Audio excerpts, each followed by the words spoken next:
Negotiation, confrontation, attacks on hope, equity versus spotlight. Which should come first, negotiation or confrontation?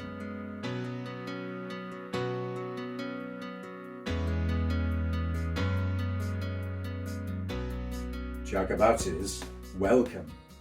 Attacks on hope. What's that tagline all about? Well, my fair-minded and equitable friends have been in touch, and I know they know what it's all about. Attacks on hope. That was the tagline that Equity, the trade union, used to launch their campaign against Spotlight, the home of casting. And my regular viewers have asked moi to discuss this on their behalf. But in doing so, they brought to our attention, Hilary, haven't they, two words: negotiation and confrontation. Now, why are those two words so important? Firstly, if you're not sure what the dispute is about, then please check out Equity's website and also have a read of two articles recently published in the Stage newspaper.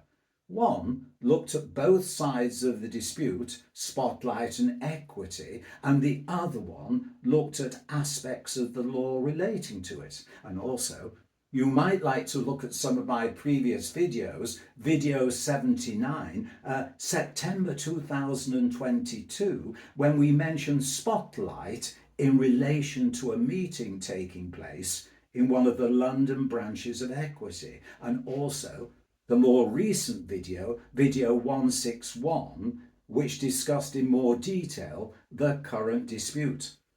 But back to these two words, negotiation, confrontation. Why are they so important? Well, at any one time, some 80% of Equity members are out of work, looking for work, out of contract. So in that particular way, showbiz is unique. And Equity always used to realise this.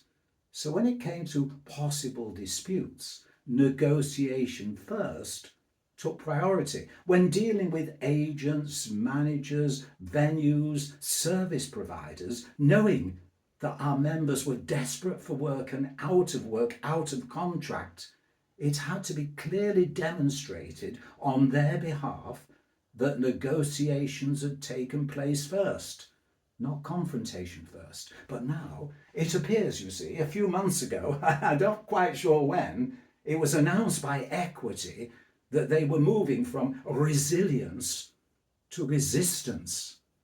So does resistance now mean confrontation all the time?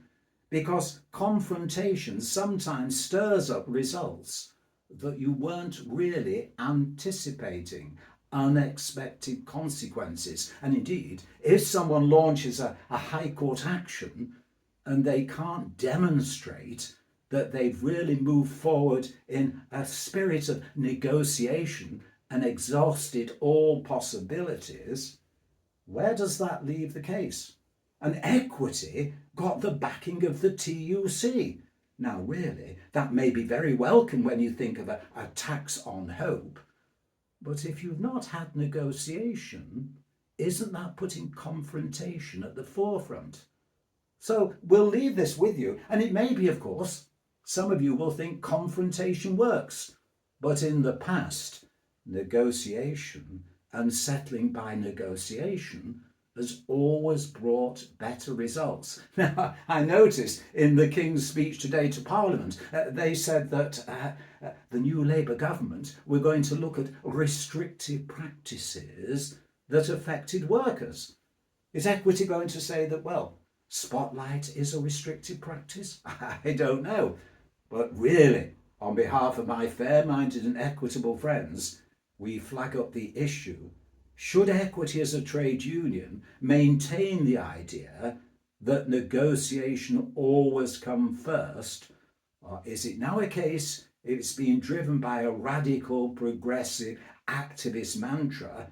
It's a case of man the barricades and put confrontation first. Surely that can't be the best solution for the arts and culture being equally fair for everyone? Negotiation or confrontation? Which do you think should come first? Once again, please let me know. Thank you very much.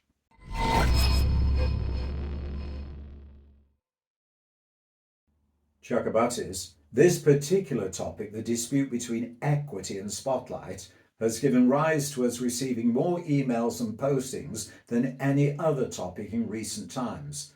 So please feel free to join in, because aspects have been raised that don't appear to have been considered by equity. We'll no doubt be doing a video about these in the not too distant future. You are welcome to join in the conversation by getting in touch.